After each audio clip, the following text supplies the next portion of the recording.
Wish Town was a marvelous place, filled with faith, filled with love, filled with hope. But those wondrous days had flown by, and a new darkness had risen.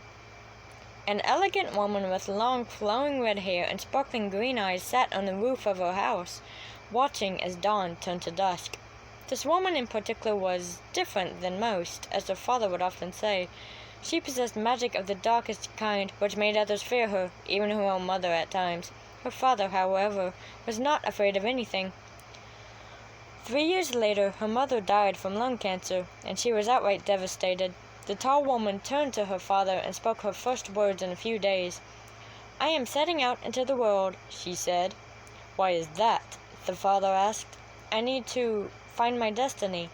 And so she gathered a few necessities and made her way to Oren, which was a small kingdom southeast of Wish Town. She spoke with King Jacob, the king, to see if she could become a squire. Although all squires in the region consisted of males, not females. The king rejected her and threw her out of his kingdom. And that is how Aisling the Mysterious came to be. Only a couple weeks later, Aisling had recruited a blacksmith to work for her. "You will make my weapons for me," she ordered. "But first, there is something I need you to take care of. Find any 3 animals you come across and bring them to me." "Don't ask questions, just do it!" So the young blacksmith set forth to retrieve what his master desired. He soon reached a large meadow filled with flowers and wildlife all around. The first animals he saw were 3 felines playing with one another. One feline was brown with green eyes, the second was gray with yellow eyes, and the third was orange with blue eyes. The blacksmith snatched them and stuffed them into a large brown sack, then delivered them to Aisling, who inspected the animals. "This is the best you could find?" she scoffed. "You said to," the blacksmith snuttered. Aisling sighed. "Never mind, let us commence with the procedure." She grabbed the felines by the scruffs of their necks and threw them into separate cages. She stared at them intently as they did the same. Aisling was about to jab a needle into the cats when suddenly her apprentice bumped into the cages, causing them to fall and break open. The 3 felines immediately fell out and fell into a pool of acid. "Idiot!" Aisling snapped. "I told you to clean that up a while ago." The blacksmith fled in fright as 3 pairs of front paws emerged from the pool of acid. Aisling saw then what had transpired. The felines were much different in appearance. All 3 of them were now the height of an average human. The brown cat had grown red hair on her head, and her pupils were pink while the rest of her eyes were green. The gray cat had grown some gray hair on her head, but her eyes remained yellow. The orange cat had grown hair that was the same color as her fur, and her eyes became yellow as well. "Arthur!" yelled Aisling. "Get back here!" The blacksmith rushed to his master. "Yes?" he stuttered. "Look at what has happened. That acid should have killed them. Shouldn't it?" Strange indeed. The feline stood up on all 4 paws and looked at Aisling and Arthur. They hissed at them and ran away, with the evil duo chasing them. When they were nowhere to be seen, the 3 cats eventually found the kingdom of Oren. 2 knights guarding the castle took notice of them and, perplexed, took them inside. King Jacob was also baffled by the cats' appearances. "Where did they come from?" he asked. "We are uncertain," the tallest of the 2 knights replied. "We thought the princess may know." The king called the princess to the throne room. "Yes, father?" she questioned. "Where do you suppose these 3 animals came from?" King Jacob asked. The princess inspected the cats carefully. "They appear to have been mutated," she replied, "meaning they were regular felines in the past. I am afraid, though, that I do not know exactly where they came from." "Maybe they are just what we need to vanquish the darkness." The knights began to laugh, but the king would not have it. He gestured for them to go away, and they obeyed. "If what you say is true," he continued, "then you must come with me. Bring those 3 with you." The princess carried the cats with her, following her father to the treasure vault underground.